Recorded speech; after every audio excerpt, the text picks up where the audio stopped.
네, 안녕하세요, 여러분. 오늘은 2장을 공부하도록 하겠습니다. 2장의 제목이 사회복지정책 발달의 사상과 이론입니다. 어떻게 보면 1장에서 배웠던 개념보다 조금 더 어려울 수도 있고요. 조금 더 추상적일 수도 있어요. 그래서 여러분들이 잘 유의해서 강의를 들어주시고 또 질문이 있으면 오프라인 강의 시간에 많이 질문을 해주시면 많은 궁금증이 해결될 수 있을 거라고 믿습니다. 2장의 학습 목표는 이렇게 크게 4가지입니다. 이 사회복지정책의 배경이 되는 이데올로기를 이해하고 각각의 이데올로기를 설명할 수 있다. 그리고 사회복지정책 발달 이론을 이해하고 각 이론의 핵심적 개념을 설명할 수 있다. 그리고 세 번째가 자본주의와 복지국가의 발달을 연관시켜 이해한다. 복지국가 유형과 젠더리즘의 차이점을 이해한다. 이게 2장의 학습 목표입니다. 자, 이 학습 목표가 이 2개는 설명할 수 있다까지 되어 있고요. 이 2개는 이해한다 정도로 그치고 있습니다. 이거는 어떻게 보면 자본주의와 복지국가의 발달, 복지국가 유형과 젠더리즘 이런 것들이 조금 더 어려운 개념이고 구조적인 개념이기 때문에 어떻게 보면 여러분들이 이해해서 설명할 수 있을 정도까지는 되지 않을 수도 있어요. 그런데 제 강의를 듣고 이 개념들에 대해서 어느 정도 이해하면 이 장에서의 학습 목표는 특별히 자본주의와 복지국가의 발달, 복지국가 유형 젠더리즘에 대해서는 학습 목표를 충족시켰다고 볼 수 있습니다. 그래서 더 어려운 것부터 제가 설명하기 위해서 자본주의와 복지국가의 발달, 복지국가 유형과 젠더리즘부터 설명을 하고 그 다음에 이데올로기와 발달 이론을 설명하도록 하겠습니다. 자, 여러분 자본주의에 대해서 너무 많이 들어봤을 거고요. 자본주의가 뭔지 어렴풋이 개념은 알 수 있을 거예요. 그런데 사전적 개념이 뭐냐면요. 여기에 자본주의란 하고 제가 2줄로 쓰고 있죠. 여러분들 책에도 나와 있습니다. 책에도 제가 2번째 줄에 자본주의란 하고 경제 시스템을 가리키는 말로 사유재산제의 바탕을 둔 경제 시스템이다. 그리고 시장 기제를 통해서 재화와 서비스를 생산, 분배, 소비하는 경제 시스템이다. 라고 하고 있습니다. 자, 사유재산제와 시장 기제라는 말이 자본주의에서 핵심적인 단어이자 개념이자 또 그런 제도입니다. 그래서 일단은 사회주의 경제체제랑은 전혀 다르죠. 사회주의는 사유재산을 인정하지 않습니다. 다 국가가 재산을 갖고 있어요. 그래서 그거를 국유화라고 하죠. 재산을 국가가 갖고 있다.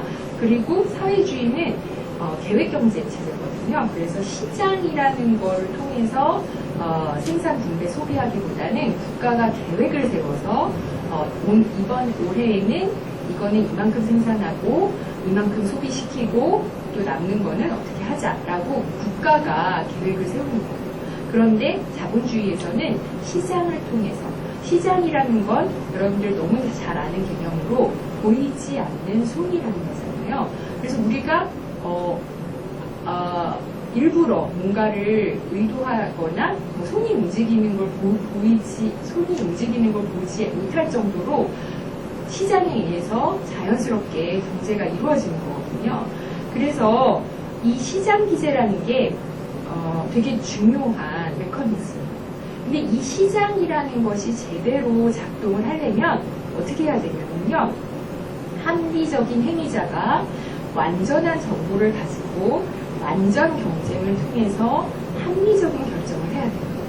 자, 합리적인 행위자, 되게 감정에 이끌리거나 엉뚱한 논리로 생각을 하거나 이러면 안 돼요. 되게 합리적으로 생각하고 행동해야 되고요. 그 다음에 어떤 상품에 대해서 그 상품을 판매하는 사람에 대해서 완전한 정보를 가지고 있어야 돼요. 그리고 해당 상품에 대해서 이거를 원하는 소비자들이 완전 경쟁을 통해서 이 가격이면 합리적으로 결정을 할 수 있겠다라고 생각을 하는 거예요. 그런데 여러분들 스스로가 나를 합리적인 시장에서의 행위자라고 판단할 수 있을까요? 어떤 경우에는 충동 구매를 하고요. 어떤 경우에는 그냥 감정에 이끌려서 구매를 하고 분명히 내가 필요하지 않은 상품인데 그거를 사게 되고 이런 경우가 있어요. 모든 사람들이 다 그래요. 그러다 보면 합리적인 행위자가 존재하지도 않고 또 어떤 상품에 대해서 완전한 정보를 갖고 있지도 않아요. 어떤 경우는 스펙이라고 하는 상품에 우리가 보통 교육받았을 때 스펙을 갖고 있다 이런 걸 할 때 상품도 스펙을 갖고 있어요. 그 스펙에 대해서 잘 모르고 그냥 사게 되죠. 가격만 적정하면 사게 된다든지 뭐 이렇게 되는 경우가 있어요. 그래서 이런 시장 시스템을 운영하기가 쉽지 않아요. 그러다 보니 시장 실패라는 것이 발생을 합니다. 뭐냐면 시장 시스템이 국가의 조정 없이 진짜 보이지 않는 손의 역할을 국가가 간섭하지 않고 누군가가 개입하지 않고 그냥 시장에서 내버려 두고 제대로 재화와 서비스가 생산, 분배, 소비될 수 있도록 하기 위해서는 이런 전제 조건이 충족되어야만 해요. 이런 전제 조건이라는 거, 합리적인 행위자, 완전한 정보, 완전 경쟁, 합리적인 결정. 근데 이런 게 불가능하다는 거죠. 이런 게 불가능하기 때문에 시장 경제 체제가 제대로 기능적으로 작동하지 못하는 현상이 발생하게 됩니다. 이거를 시장 실패라고 해요. 그래서 자본주의 경제 체제가 오늘날에도 국가의 개입 없이 그냥 시장에 내버려둬서 움직이는 경제 체제는 어느 국가에도 사실상 있지 않아요. 자본주의 발달과 복지국가를 연결시킬 때 산업혁명도 되게 중요한 역사적 사건입니다. 여러분들 산업혁명하면 기계화 생각을 하시죠. 그러니까 공장제 수공업이 공장제 기계공업으로 변하는 그거를 사전적인 의미로 산업혁명이라고 해요. 이렇게 산업혁명이 된다는 거는 여러분들 손으로 뭘 만들다가 그거를 기계를 돌려서 뭘 만들게 되면 생산 속도가 빨라지죠. 그죠? 생산 속도가 빨라진다는 거는 같은 시간 안에 더 많은 양을 생산할 수 있다는 거예요. 그러면 그 상품의 부가가치 또 그 상품을 통한 이득이 엄청나게 차이나게 그 전에 손으로 뭔가 하나하나 한 땀 한 땀 만들 때보다 기계를 통해서 빠른 속도로 생산해내는 것이 훨씬 더 생산성을 높이는 거예요. 그랬을 때 자, 공장제 기계공업, 공장에서 요즘은 물론 나중에도 배우겠지만 4차 산업혁명 시대이긴 하지만 처음에 기계화가 될 때는 이 기계를 돌리기 위해서 많은 사람들이 필요했어요. 그래서 그 사람들이 공장에 모여서 공장의 노동자가 됐죠. 공장의 노동자가 한두 명으로 되는 건 아니잖아요. 그래서 여러 명이 모이게 됐어요. 그거를 바로 다 좀 어려운 말로 노동집약적 산업이라고 합니다. 그러면서 좀 전에도 얘기했지만 생산성이 갑자기 증대되니까 이윤이 많이 발생을 하면서 자본 축적이 돼요. 자, 산업혁명이 되면 공장제 수공업이 공장제 기계공업으로 변하는 그런 산업체제의 변화뿐만이 아니라 공장 중심으로 인구가 집중되면서 나오는 도시화의 문제가 생기게 됩니다. 도시가 형성되면서 각종 사회 문제가 발생을 해요. 도시가 그러니까 인구가 도시에 집중되면서 주택 구조 문제도 생기고 갑자기 인구가 밀집되면서 상하수도 문제라든지 상하수도가 제대로 해결되지 않아서 환경 문제, 위생 문제도 생기고 그러다 보면 질병 문제도 생기고 질병 문제가 생기다 보면 노동을 중단해야 되는 상황이 생기고 그리고 노동을 중단하면 이 당시의 노동자들은 노동력을 팔지 않으면 임금, 생계를 영위하기 어려웠기 때문에 노동이 중단됨으로써 생기는 실업 문제, 또 실업이 지속되다 보면 빈곤해지는 문제, 그러면서 빈부 격차의 문제, 이런 여러 가지 사회 문제가 인구가 도시에 공장에 집중되면서 생기게 됩니다. 그러는 한편 노동자에게는 이런 많은 문제가 생기는데 생산성이 확대되고 부가가치가 증가되면서 노동자 계급과 자본가 계급 간의 빈부격차 확대가 되고 이게 불평등 문제로 돼요. 그리고 좀 전에도 얘기했지만 노동자에게 생계 영위를 위한 노동력 상품화가 노동자가 생계를 영위하려면 상품화가 돼야 돼요. 지난 시간에 탈상품화, 복지국가의 탈상품화 효과를 배우셨죠? 복지국가의 탈상품화 효과가 필요한 이유는 노동력 상품화가 전제되어 있기 때문이거든요. 그러니까 노동력을 팔지 않으면 정의할 수 없는 현상, 그게 바로 노동력의 상품화입니다. 근데 이 노동력이 인간이 기계가 아닌 이상 노동이 중단될 수밖에 없는 상황이 생겨요. 노령, 늙게 되면 노동시장에서 이제 은퇴를 하게 되죠. 그 다음에 실업이 될 수도 있고, 질병 때문에 일을 멈출 수도 있고, 또 산재가 발생해서 일을 멈출 수도 있어요. 이런 여러 가지 소득 중단의 위험도 생기게 됩니다. 그래서 자본주의 발달과 산업혁명, 자본주의 체제 이런 것들과 복지국가가 밀접하게 연결이 돼요.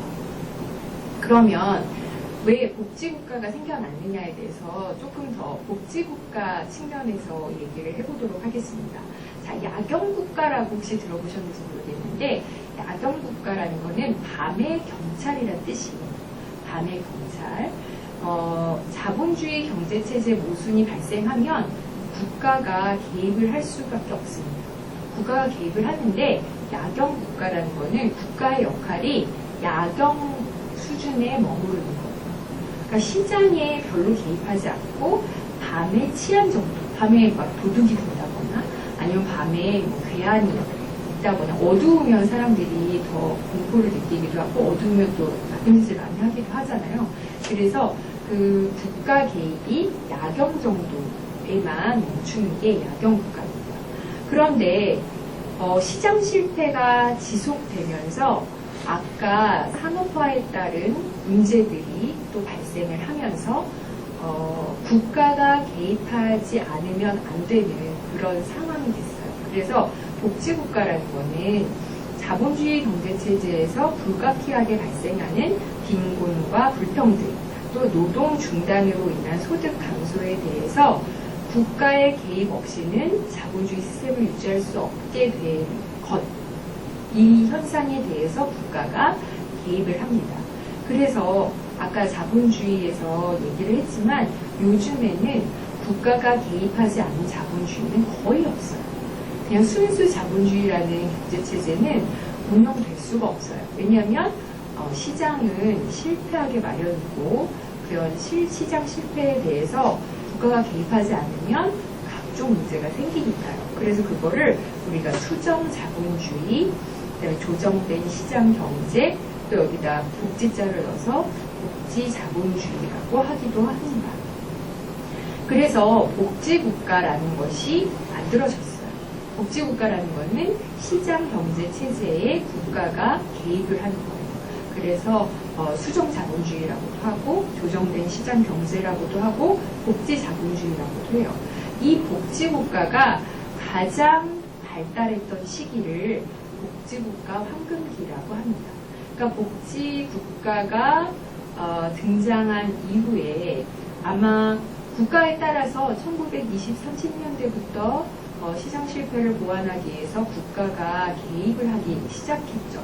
우리가 복지정책의 기원에서 배웠던 영국의 여러 가지 사회 정책들은 1900년대 후반부터 막 생겼어요. 1910년대, 20년대, 30년대 계속 복지정책이 늘어나고 국가의 시장 개입이 더 활발해지면서 1950년대, 60년대 되면 가장 복지국가가 황금기를 이루던 시기입니다.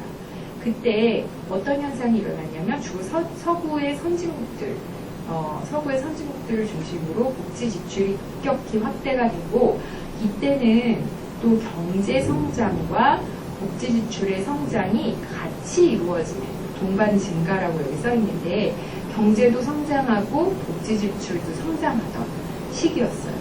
지금 경제 성장이 거의 멈췄다고 하잖아요. 이제 더 이상 생산성이 높아질 수가 없는 그런 상태에 와서 경제 생산성이 아마 2%, 3% 이렇게 될 거예요. 지금 현재는. 근데 지금은, 이때는 경제 생산성 자체가, 생산성 증가율이 거의 12%, 13% 이렇게 됐을 때였거든요. 그러니까 경제 성장을 통한, 성장과 복지 지출의 증가가 같이 이루어질 수 있는 시기였단 말이에요. 그런데 이게 어느 시점을 통해서 더 이상 같이 증가할 수 없는 상황이 됩니다. 그거를 복지국가 위기가 왔다라고 해요. 이런 복지국가 황금기가 1970년대 이후에 73년에 오일 쇼크가 오면서 전 세계적인 불황을 겪게 됩니다. 예, 석유가 현대 산업사회에서 얼마나 중요한 원료인지 여러분 잘 아시죠? 물론 공장 시스템을 움직이게 하기 위한 연료도 되지만 여러 제품의 원료가 되기도 합니다. 그래서 이 석유 가격이 갑자기 급등했다는 것은 산업의 적신호가 돼요. 그래서 경제 성장이 둔화되고 그 다음에 정부가 이 경제 성장이 둔화되면 노동자들의 소득이 막 감소하잖아요. 왜냐하면 실업도 많이 발생하고 경제 성장이 둔화되니까 임금도 많이 감소하고 이렇게 되니까 더 복지에 대한 수요가 높아지는 거예요. 그리고 경제를 좀 경기를 활성화시키기 위해서 정부가 또 돈을 풀기도 하고 그러니까 정부가 재정 적자를 하게 되죠. 그러면서 보통은 경제가 성장하면서 물가가 오르고 이런 게 정상인데 경제가 성장하지 않고 경제 성장이 둔화되는데도 물가가 오르는 현상이 발생을 해요. 이거를 스태그플레이션이라고 하죠. 근데 여러분 경제는 성장하지 않는데 즉 나의 임금이나 나의 소득은 증가하지 않는데 일반 상품이나 서비스의 물가가 증가한다면 그게 얼마나 더 괴로운 상황인지 알겠죠. 여러분 돈이 없는데 너무 먹을 거나 모든 것의 가격이 높아졌어요. 그럼 너무나 살기 힘들죠. 그리고 실업률도 상승하고 이런 현상들이 1970년대 이후에 전 세계적 불황의 현상입니다. 그러니까 이때 미슈라라는 학자가 복지국가가 위기를 맞이했다라고 하는 거예요. 복지국가의 위기 시대가 왔다. 그래서 복지국가 위기의 증상이 뭐냐? 아까도 말했지만 스태그플레이션이 시작되고 경제성장은 둔화했지만 물가가 계속 오르는 그런 어려운 상황이 시작되고 경제성장의 속도가 느려지거나 경제성장이 멈춘다. 그리고 두 번째는 우리가 복지국가 황금기에는 실업률이 불과 2%, 1%, 많아봤자 3% 이런 실업률이 매우 낮은 그러니까 실업률이 0%일 수는 없어요. 자연 실업도 발생하고 그렇기 때문에. 그런데 이 실업률이 갑자기 오르게 되면서 실업률이 1, 2%일 때를 우리가 완전 고용 체제라고 하거든요. 그러니까 모든 일하고자 하는 사람들은 다 일자리가 있다는 거죠. 일할 수 있다는 건데 그게 붕괴되는 거예요.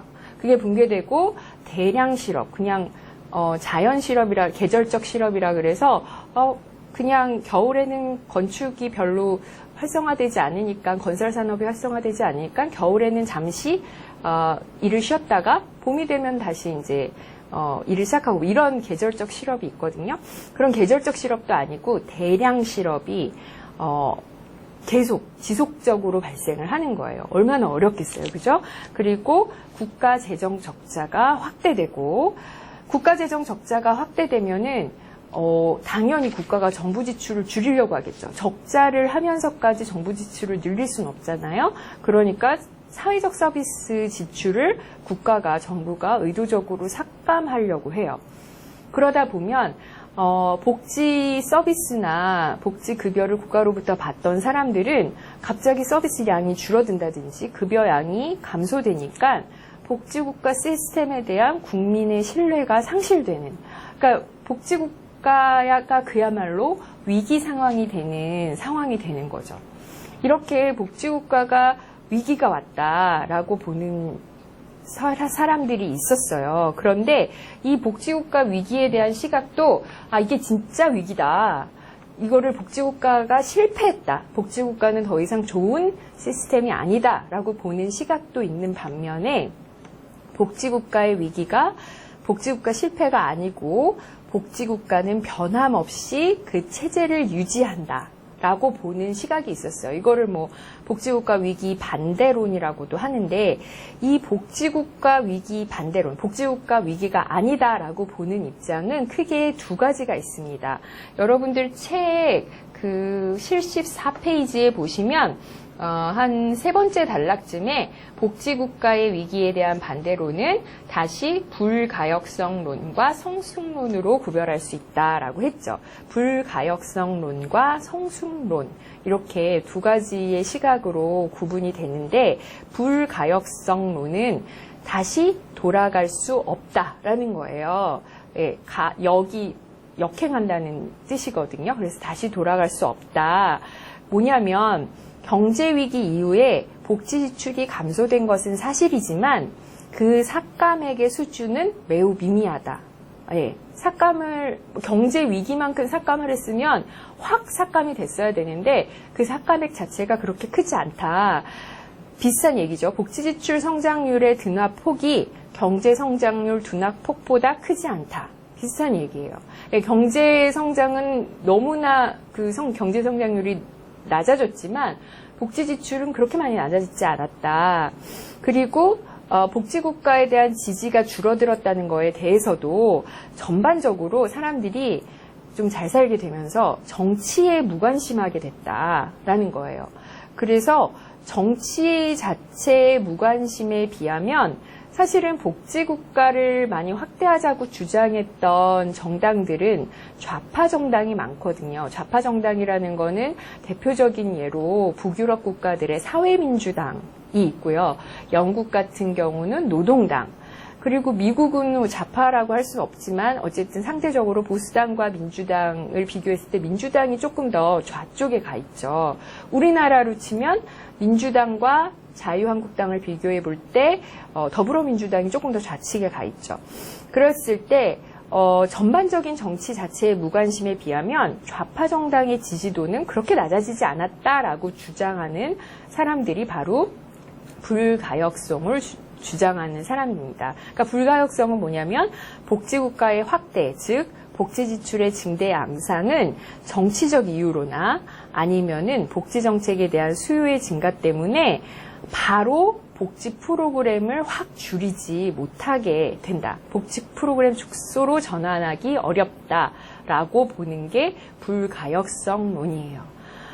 이게 바로 복지국가 위기가 복지국가의 실패가 아니다. 복지국가 위기가 아니다라고 보는 첫 번째 시각이죠. 두 번째 시각은 뭐냐면 성숙론이에요. 성숙론은 1980년대 복지국가가 축소된 것이 아니라, 그러니까 70년대 이후부터 계속 복지국가가 복지 지출이 삭감돼 왔다, 축소됐다. 복지국가가 확대 일로에서 축소 일로로 바뀌었다. 뭐 이렇게 주장을 하는 게 복지국가 위기인데요. 이 1980년대 복지국가가 축소된 것이 아니라 그냥 막 성장을 하다가 안정기에 접어들었다라는 거죠. 안정기에 접어들면서 숨고르기 또는 현상 유지를 하고 있는 것이며 복지국가 성장이 멈춘 것은 위기가 아니라 언제까지 그런 복지 지출이 계속 확대될 수는 없지 않냐. 이 정도 확대됐으면 됐다라는 거죠. 그래서 극히 자연스러운 현상이며 안정기에 접어든 복지국가는 계속 확대하는 게 아니라 기술적 조정을 통해서 효율성과 유연성을 높인다. 그러니까 같은 액수를 지출을 해도 효율적으로 하기 때문에 더 체감적인 복지급여의 효과는 더 높아질 것이다. 뭐 이렇게 주장하는 사람들이 있는 거예요. 자, 그래서 복지국가 위기에 대해서 복지국가 위기를 봤더니 복지국가가 위기를 맞이한 것으로 봤을 때 이거는 복지국가 실패다라고 보는 시각과 아니다, 실패가 아니고 복지국가는 잠시 숨고르기를 하고 있다 또는 복지 지출은 삭감되거나 그럴 수 없다라고 보는 그런 복지국가 위기 반대론이 있다는 거예요. 이랬을 때 이제 복지국가가 위기를 맞이했을 때 이 위기에 대해서 변화를 해야 되는 거거든요. 어떻게든 변화를 해야 돼. 에스핑 안델센이라는 되게 유명한 복지국가 학자가 있는데 복지국가 위기는 보편적 현상이 아니다. 그러니까 이 사람도 어떻게 보면 복지국가 위기 반대론자예요. 그래서 복지국가 위기는 보편적 현상도 아니고 그리고 재편의 과정도 체제별로 상이하다라고 보는 거죠.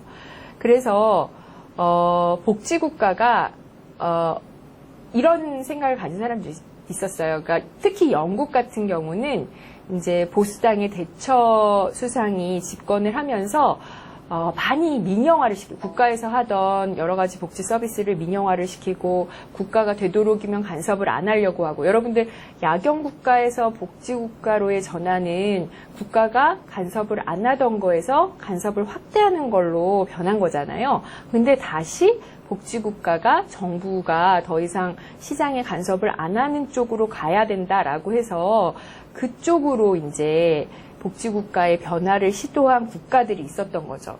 근데 어떤 사람들이 이제 그렇게 가야 된다.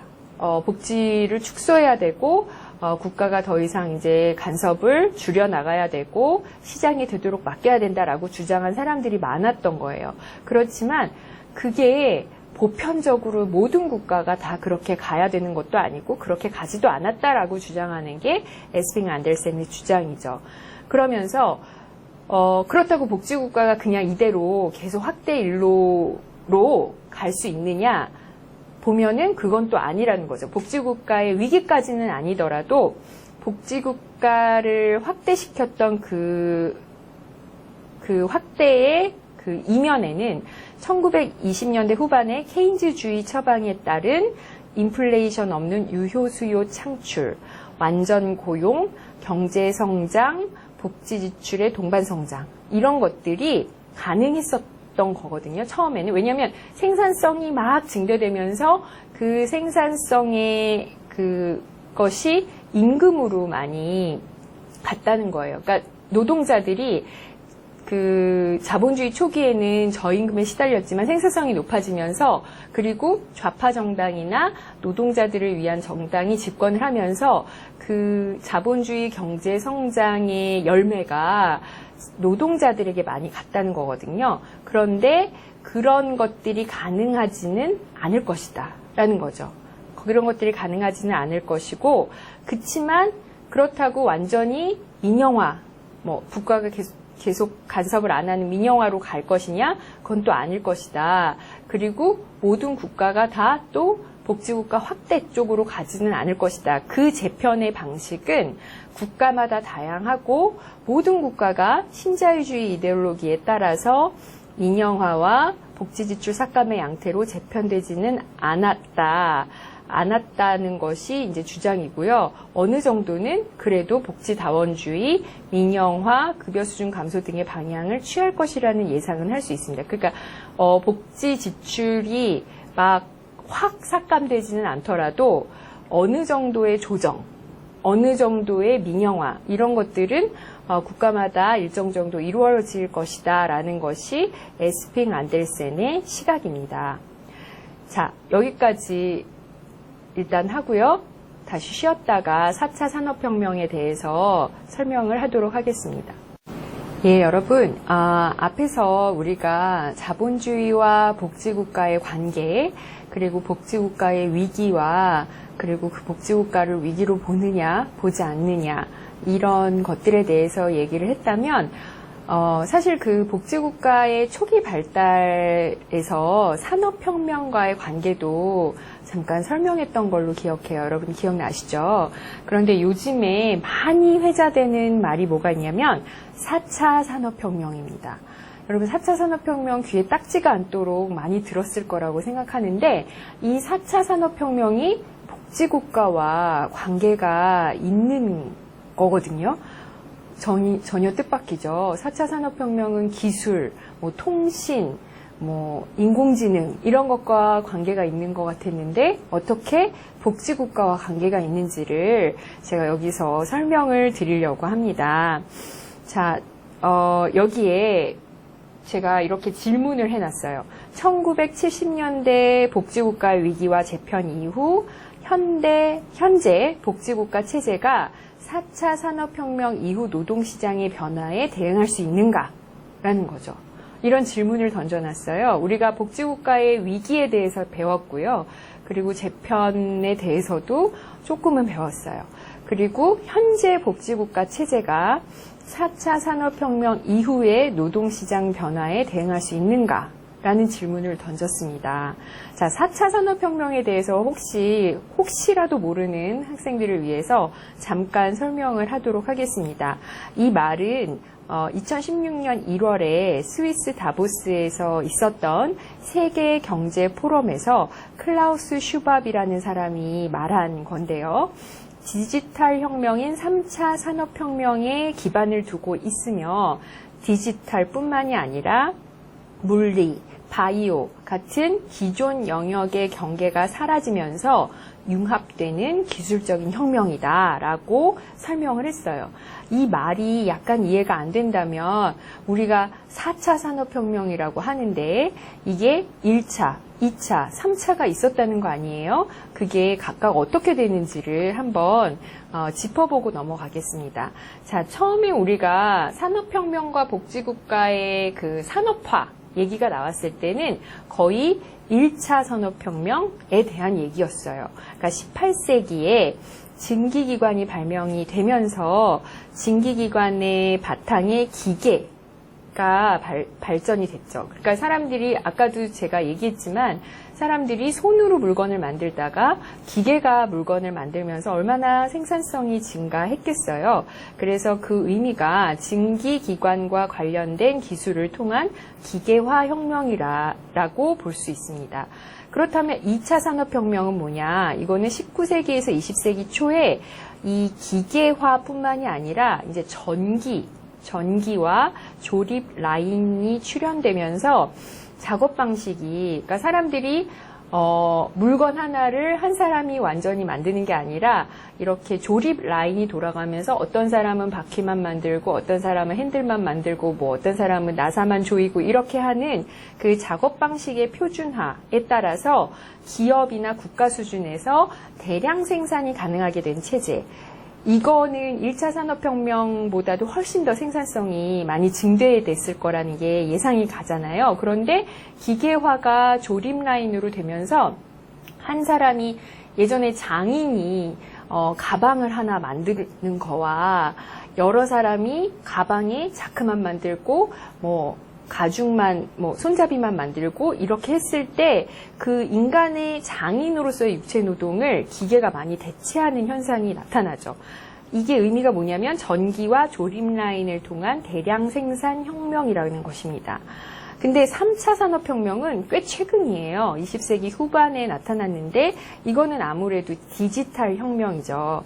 반도체가 발명되고 PC와 인터넷 등을 기반으로 하는 디지털 혁명이고 정보 처리가 매우 빨라졌어요. 그러니까 예전에 여러분들 막 386이다, 486이다 이런 컴퓨터 프로세서의 그 PC 프로세서의 속도에 따라서 되게 많이 다르거든요. 예전에는 너무 많은 정보량을 그 하나의 디스크에 넣질 못했었는데 요즘에는 요만한 디스크에도 많은 정보가 들어가잖아요. 그래서 정보 처리와 커뮤니케이션 혁명이다라고 하는 거죠. 그래서 컴퓨터, 네트워크와 같은 정보통신 기반의 지식정보 혁명이에요. 근데 불과 20세기 후반이면은 1990년대 후반이거든요. 2000년대로 들어오면서 현재까지 4차 산업혁명을 얘기하고 있어요. 이거는 인공지능이라고 생각하시면 돼요. 인간의 두뇌 노동을, 그러니까 예전에 2차 산업혁명, 1차 산업혁명이 인간의 육체 노동을 기계가 대체했다고 한다면 이제는 두뇌 노동까지, 정신 노동까지 기계가 대체할 수 있게 된 거죠. 그래서 사물, 기계, 공간으로 외부화시키고 예를 들면 그냥 자기 혼자 운전해서 가는 자동차라든지 웨어러블 아이웨어, 그러니까 그 사물 인터넷이라 그래서 그냥 눈만 깜빡이면은 카메라가 찍히고 막 이런 거 있잖아요. 안경을 통해서 그런 것들, 자동성과 연결성이 극대화되는 혁명이 일어난 거죠. 이거는 인포메이션과 테크놀로지, 그 다음에 인공지능 이런 거를 통한 만물 지능화 혁명입니다. 그래서 홈 오토메이션이라든지 요즘에 그 광고에도 많이 나오죠. 막 집에서 나오면서 시동 걸어놔라고 한다든지 집으로 들어가면서 불을 켜줘라고 한다든지 이런 것들이 다 포함이 되는 거예요. 이제 이런 걸 논하게 된 거죠. 자, 여기서 우리가 핵심적인 단어가 복지국가는 노동과 관련이 있습니다. 그래서 노동이 1, 2차 산업혁명 때도 기계가 노동을 대체했던 것처럼 4차 산업혁명이 되면서 인간의 노동을 불필요하게 만드는 인공지능 혁명이 발생을 한 거예요. 그래서 이거는 산업뿐만이 아니라 사회, 통치체제, 인간의 행동 패턴, 의식구조 전 분야에 걸쳐서 급진적인 변화가 일어나고요. 그리고 이 인공지능 혁명이 인간의 노동을 불필요하게 해서 20세기 말의 대량 실업과는 또 다른 차원의 일자리 감소가 일어납니다.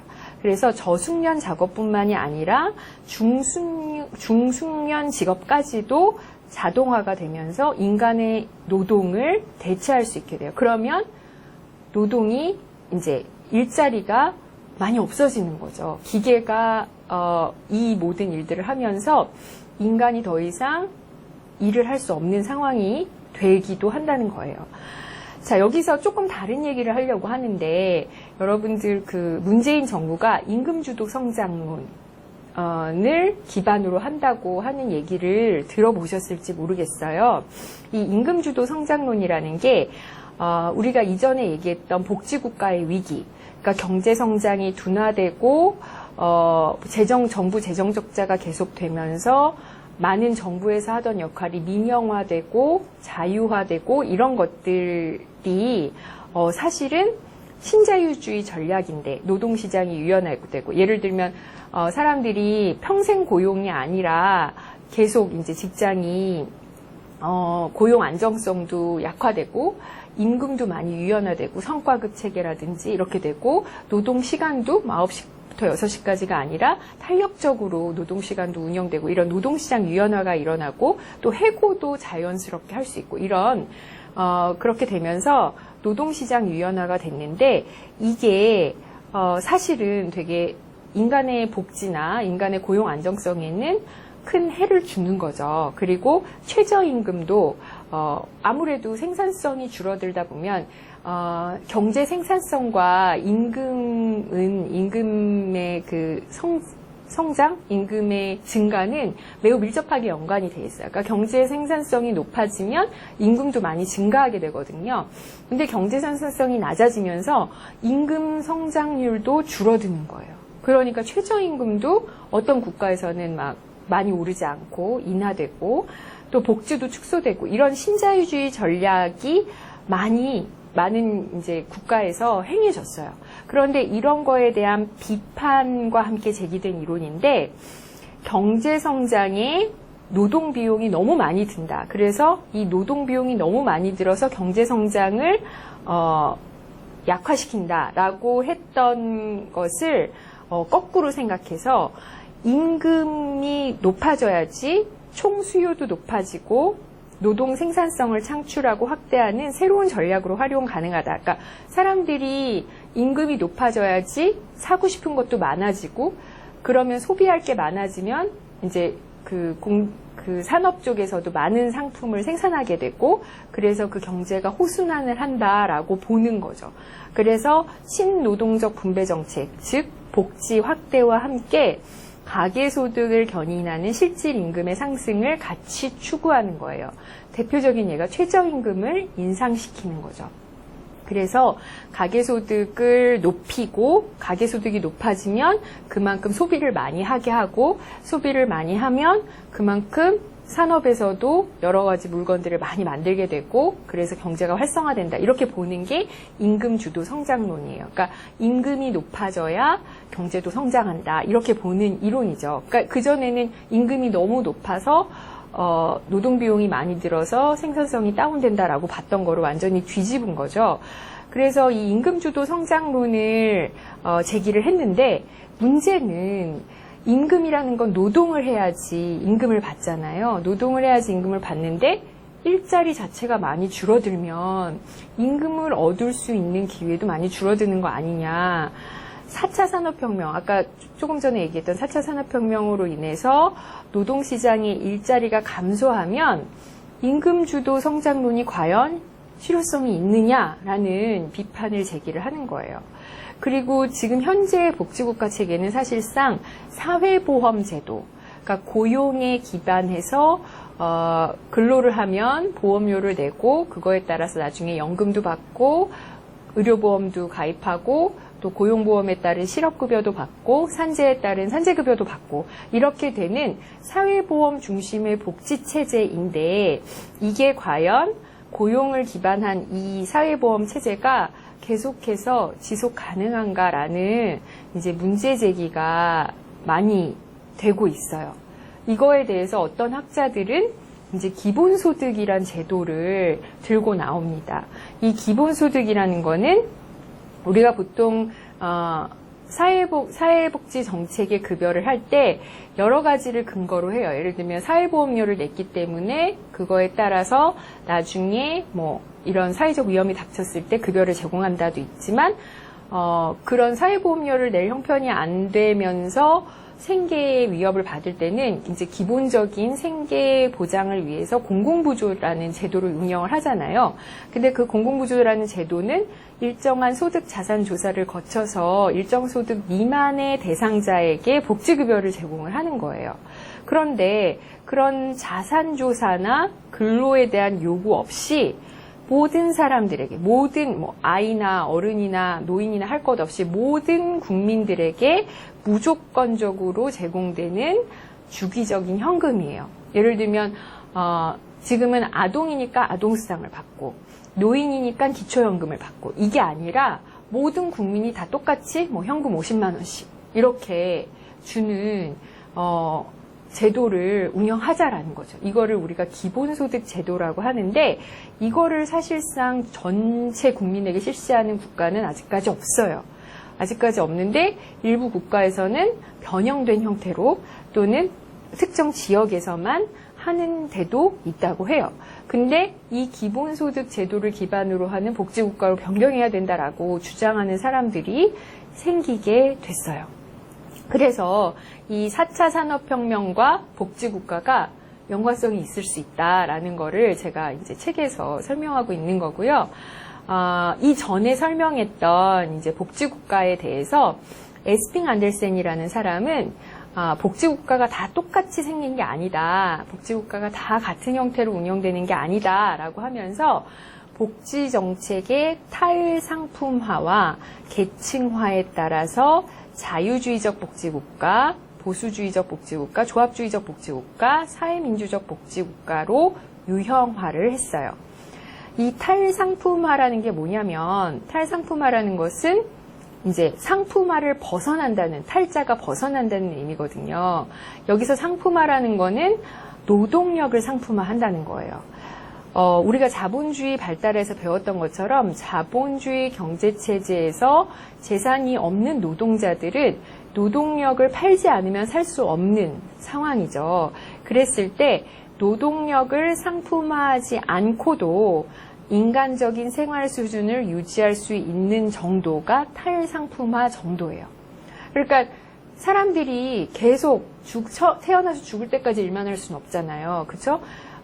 일하다가 아프면 좀 쉬어야 되고 또 갑자기 일자리가 없어지면 좀 일을 하지 않아야 되고 또 나이가 들어서 은퇴해야 될 수도 있고 이렇잖아요. 그래서 실업이나 은퇴나 질병 등의 이유로 노동시장에서 일을 할 수 없는 상황이 됐을 때도 일을 하지 않고도 복지정책을 통해서 얼마나 충분한 급여를 제공받는가. 이게 바로 탈상품화입니다. 그리고 계층화라는 거는 복지국가의 복지정책이 지금 현재 노동하고 있을 때라고 하면 이제 노동하는 연령을 말하는 거거든요. 보통 노인들이 일하진 않잖아요. 젊은 사람, 청중장년층이 일을 하는데 그때의 자기의 소득 계층이 나중에도 일을 하지 않을 때도 계속 유지가 되느냐, 이런 거예요. 그러니까 계층화가 계속 유지되는 거는 좋을 수도 있고 나쁠 수도 있죠. 그래서 복지국가의 복지정책이 계층화에 어느 정도 영향을 미치는지가 바로 계층화입니다. 그래서 에스핑 안델센이라는 사람은 자유주의적 복지국가, 보수주의 조합주의적 복지국가, 그리고 사회민주적 복지국가 이렇게 세 개로 복지국가를 유형화를 했어요. 자유주의적 복지국가는 대표적인 예가 영국과 미국입니다. 이거를 다른 말로 앵글로색슨 계열 국가라고 해요. 앵글로색슨이라는 게 이제 언어를 말하기도 하고 민족을 말하기도 하는데 주로 이제 영미권 국가라고 하죠. 이 영미권 국가는 탈상품화 정도가 낮아요. 그래서 복지 정책이 그렇게 많이 급여를 보장하지 않아요. 그리고 소득조사에 의한 공공부조 중심의 복지 정책을 하고 있죠. 우리가 사회복지 정책이 기원해서 미국이 되게 공공부조 중심의 복지 정책을 하고 있다고 했었거든요. 그리고 자유주의 이념을 바탕으로 하고 복지의 대상자를 보편화하기보다는 저소득층 위주로 하고 그리고 급여의 수급 자격을 까다롭게 유지해서 스티그마를 부여하는 그런 특성이 있다는 거예요. 자유주의적 복지국가는. 그 다음에 두 번째 유형이 보수주의 조합주의적 복지국가입니다. 이거는 아까 말했던 계층화가 나타나는 복지국가거든요. 복지정책이 노동시장에서의 계층, 내가 노동할 때의 계층과 사회적 지위를 나중에 노동을 안 할 때도 유지시키는 거예요. 그러니까 사실은 직업별, 계층별로 구분된 사회보험 중심 복지정책이거든요. 우리가 독일의 사회보험을 할 때 비스마르크가 국가 중심으로 사회보험을 운영하고자 했으나 그것이 실패되고 각 공장이나 각 그 기업에서 운영하던 노동조합 중심으로 사회보험이 계속 운영이 됐다고 했잖아요. 그래서 이때 조합주의는 그런 무슨 조합, 노동조합, 의료보험 조합 할 때 그 조합입니다. 그 조합주의적 복지국가고 여기서 이렇게 그 분절적으로 그 사회보험이 위험을 분산하기 때문에 위험을 풀링하기 때문에 위험 분산 효과가 상대적으로 낮아요. 그러니까 전체 국민이 다 한 가지 보험기구에 가입하는 게 아니라 예를 들면 삼성화재면 삼성화재 아니면 서울신학대학교면 서울신학대학교 여기서만 이렇게 보험을 가입하고 여기 안에서 운영하고 이렇게 되는 거죠. 그러다 보니까 전 국민이 같이 가입하는 전체 근로자가 같이 가입하는 것보다는 훨씬 더 위험 분산의 효과가 낮다는 거죠. 그렇지만 어쨌든 사회보험을 통해서 그런 사회적 위험으로부터 그러니까 노동력의 탈상품화 정도는 높아서 자유주의적 복지국가보다는 탈상품화 효과는 커요. 하지만 내가 어떤 회사에 속해 있느냐, 내가 어떤 노동시장에 있느냐에 따라서 그 복지 정책의 혜택이 좀 많이 달라지는 계층화 효과 때문에 한계가 있다고 보는 거죠. 그렇다면 보수주의 조합주의적 복지국가는 대표적으로 어떤 국가냐? 주로 대륙 유럽.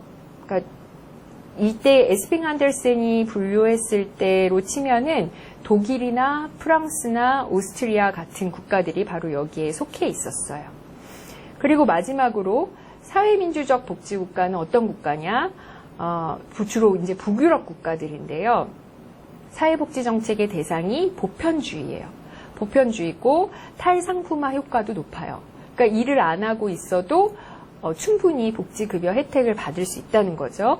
그리고 복지정책의 대상이 자유주의 국가와는 달리 저소득층뿐만이 아니라 중산층까지도 혜택을 받을 수 있고 복지국가에 대한 국민의 신뢰가 강하고 또 이 사회민주적 복지국가의 특성이 사회보험, 공공부조뿐만이 아니라 사회서비스가 발달되어 있어서 사회서비스는 보통 돌봄을 제공을 하잖아요. 아동을 돌본다든지 노인을 돌본다든지 예전에 복지국가가 발달하기 전에 이런 역할은 주로 여성들이 가족 안에서 한다고 생각했었어요. 돌봄의 역할을. 근데 이 사회 서비스가 발달이 되면서 아이를 어린이집에 맡긴다든지 노인을 주간보호센터에 맡긴다든지 이렇게 하고 여성들이 경제활동을 할 수 있는 거죠. 그래서 여성 경제활동 참여율이 높다라는 거예요. 그리고 이런 국가들은 자유주의 이념이 아니라 사회민주주의 이념을 바탕으로 한 북유럽 국가들이 많다는 것입니다. 자, 여기까지 하고 또 이어서 젠더 레짐에 대해서 설명하려고 합니다.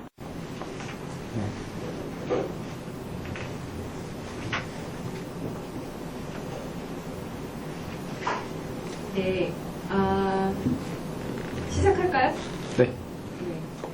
예, 지난 슬라이드까지 여러분들이 복지국가 유형화에 대해서 배웠잖아요. 에스핑 안델센이라는 학자가 복지국가를 자유주의, 보수주의 또는 조합주의, 그리고 사회민주주의 이렇게 세 가지로 유형화한 데에는 탈상품화, 탈계층화라는 개념을 가지고 유형화를 했다고 했어요. 그리고 그것을 복지국가 유형화라는 논의도 하지만 그거를 다른 말로 또 복지 레짐이라는 말을 쓰기도 합니다. 레짐이라는 말은 사실 프랑스어에서 왔는데 체제라는 뜻이에요. 복지 체제. 근데 이 복지국가 유형화, 복지 체제를 에스핑 안델센이 논의할 때만 해도 고려하지 않은 개념이 있었어요. 어떤 거냐면 젠더입니다. 젠더. 여러분들 요즘에 특히 젠더에 대해서 많은 논의를 하잖아요. 이 복지국가 유형화 논의가 한참 진행될 때 여성주의자들이 어떤 비판을 하냐면 이 복지국가 유형화가 가족의 생계부양자 모델을 기준으로 했다는 거예요. 생계부양자 모델이라는 거는 가족의 체제가, 가족 유형이 남성이 생계부양자고 여성이 집에서 일을 하고 이런 체제를 기초로 해가지고 그 가족을 기반으로 남성 노동자를 주로 대상으로, 여성 노동자는 별로 생각하지 않고 남성 노동자를 대상으로 하는 사회보험제도를 중심으로 논의했다는 거예요. 남성 생계부양자 모델, 남성 노동자를 대상으로 하는 사회보험제도가 탈상품화 효과가 좋고 계층화 효과가 어떻고 이렇게 논의를 한 거예요.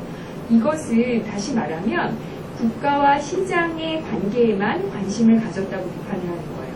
국가와 시장 말고 어떤 게 있냐면 가족이 있다는 거죠. 그러니까 국가와 시장만 고려를 했지 가족이 그 안에서 어떤 돌봄 역할을 하고 여성이 가족 안에서 어떤 노동을 하고 이런 것에 대해서는 고려하지 않았다는 것이죠. 그래서 사실상 우리 지금은 사회 서비스가 되게 중요한 복지정책의 유형이지만 이때는 그런 사회 서비스가 복지정책의 유형으로 인식되기보다는 그런 사회 서비스 이런 것들은 사회자가 듣는 게 아니라 가족 안에서 돌봄 서비스를 여성들이 제공한다.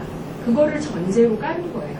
그런데 여러분, 그 가족 안에서 돌봄을 제공하는 것이 얼마나 큰 노동을 필요로 하는지 여러분들은 아직 아이도 키워보지 않았을 거고 본격적으로 노인을 모셔보지도 않아서 모르겠지만 그 돌봄 노동이 엄청나게 큰 노력이 필요한 거예요. 그런데 이거에 대해서 사실은 여러분들이 만약에 어머니가 밖에서, 그러니까 회사나 그런 데 나가서 돈을 벌지 않고 집에서 여러분들을 주로 돌봤다라고 할 때 여러분들의 어머니에게 누군가가 임금을 주지 않았어요. 그래서 그거를 다른 말로, 좀 어려운 말로 무급 노동이라고 하거든요.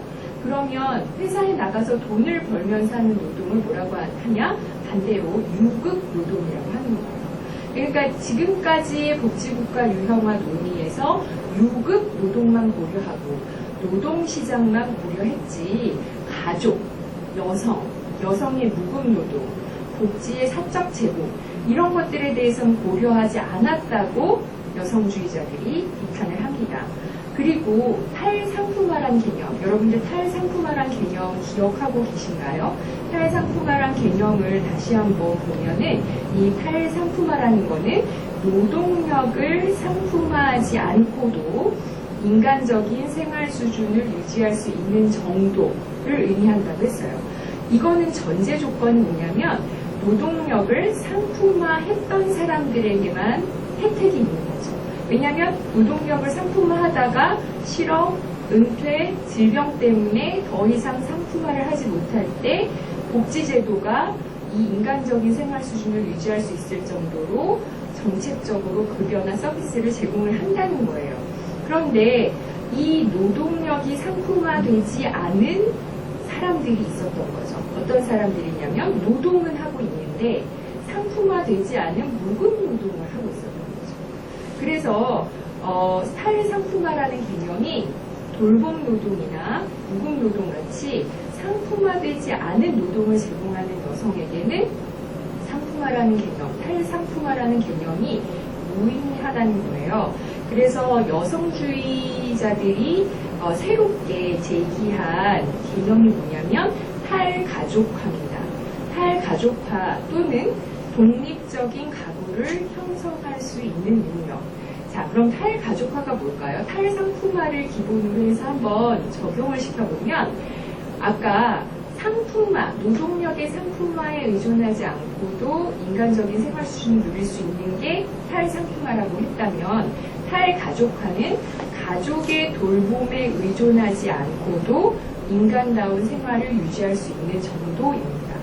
가족 안에서 돌봄 노동을 제공하지 않아도 가족 안에서 돌봄을 제공받지 않아도 인간적인 생활 수준을 유지할 수 있는 것. 예를 들면 아이 같은 경우에 물론 아주 어렸을 때는 갓난아기 때는 어머니가 육아휴직 같은 거를 통해서 키우겠지만 모유수유도 하면서 그런데 어느 정도 아이가 일정 나이를 지난다고 해서 아이를 2~3살짜리 애를 내비두고 어머니가 일을 하러 나갈 수는 없어요. 그런 경우에 누군가가 돌봄 서비스를 해야 되는데 그런 경우에 만약에 어린이집 같은 게 없었으면 엄마들은 물론 아빠들이 일을 포기할 수도 있지만 주로 엄마들이 회사 나가는 걸 포기하고 즉 일을 그만두고 그냥 가정에서 아이를 돌봤던 거죠. 그러니까 그런 게 있어야만 그런 사회 서비스, 돌봄을 제공하는 사회 서비스, 예를 들면 어린이집이라든지 노인의 경우는 주간 보호센터나 아니면 요양원이나 이런 것들이 있어야지만 가족의 돌봄에 의존하지 않고 인간다운 생활을 유지할 수 있는 거죠. 그래서 그런 게 바로 탈가족화라는 개념입니다. 근데 사실 그것들은 사회보험이나 공공구조 같은 소득보장 정책보다는 돌봄 서비스를 제공하는 사회 서비스 정책을 통해서 가능한 거죠. 그러니까 우리가 사회복지 정책을 생각할 때 사회보험 공공구조만 생각한다면 탈가족화라는 걸 이룰 수가 없는 거예요. 그래서 최근 들어 저출산 또는 저출생 이런 것들이 이제 이슈가 되면서 돌봄 서비스들이 많이 늘어났고요. 또 여성의 경제활동 참여율이 높아지면서 돌봄 서비스를 공적 서비스로 또는 사회 서비스로 제공하는 비율이 높아졌죠. 그래서 탈가족화라는 개념이 또 주요하게 쓰이는 것입니다. 그래서 예전에 복지 레짐, 복지국가 유형화라는 또 다른 논의를 이제 시작했는데 그게 바로 젠더 레짐이라는 논의입니다. 젠더 체제. 이건 뭐냐면 복지국가 유형화에서 탈상품화나 계층화를 기존 개념으로 한다면 젠더 레짐은 젠더 관계라는 거는 젠더로서의 남성과 여성의 관계, 그렇죠? 젠더로서의 남성과 여성이라는 거는 사회적인 역할을 의미하는 거거든요. 그래서 젠더로서의 남성과 여성의 관계를 유형화의 주요한 기준으로 발전을 시킵니다. 그래서 기존의 복지국가 유형화에서는 아까도 얘기했지만 유급 노동시장, 국가 이런 것만 고려를 했는데 이제는 가족도 고려를 하고 그리고 노동의 성별 분업 이 말을 여러분들이 혹시 들어보셨는지 모르겠지만 보통 가족 안에서 아까도 얘기했던 것처럼 남성 생계부양자는 유급 노동을 하고 여성 주로 어머니는 돌봄을 제공하거나 가사노동을 하고 이런 것들을 노동의 성별 분업이라고 해요. 그래서 보통 너희는 엄마가 일을 하니? 아버지는 집에 계시고 이렇게 이상하게 질문을 던진다든지 이런 것들이 성역할 고정관념이나 아니면 노동의 기존의 성별 분업에 따른 생각이거든요. 그래서 그런 노동의 성별 분업이라든지 가족임금 체계라는 건 뭐냐면 예전에 그냥 남성 생계부양자 한 사람만 가족의 대표적인 돈을 버는 사람이었을 때 그 남성 노동자에게 임금을 조금 많이 줘서 가족을 먹여 살릴 수 있도록 한다라는 그런 가족 임금 체계예요. 그랬을 때 어떤 부작용이 있냐면 만약에 여자가 일하러 나왔을 때 너는 가장이 아니니까 임금 조금 받아도 되지? 라는 임금 불평등이 생길 수 있는 거예요. 그래서 가족임금 체계라는 것도 어떻게 보면 상당히 성별 불평등한 관계를 기준으로 한 체계고요. 결혼제도도 마찬가지고 가족정책, 돌봄노동, 젠더 이런 것들을 다 고려해서 뭔가 복지국가 또는 국가의 체제를 유형화하는 거예요.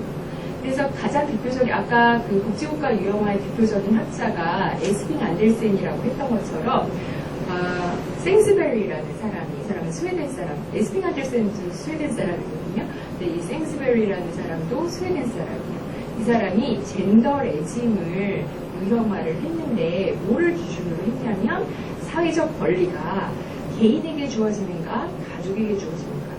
자, 개인에게 주어지는 게 더 성평등한 제도인 거고요.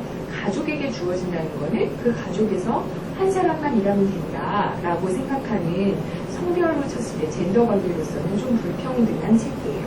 그리고 수급권이 아까 말했던 전통적 성별 분업, 남자는 밖에서 일하고 여자는 안에서 돌보고 이런 전통적 성별 분업에 기초하는가라는 게 바로 이거를 기준으로 레짐을 유형화하는 거고요.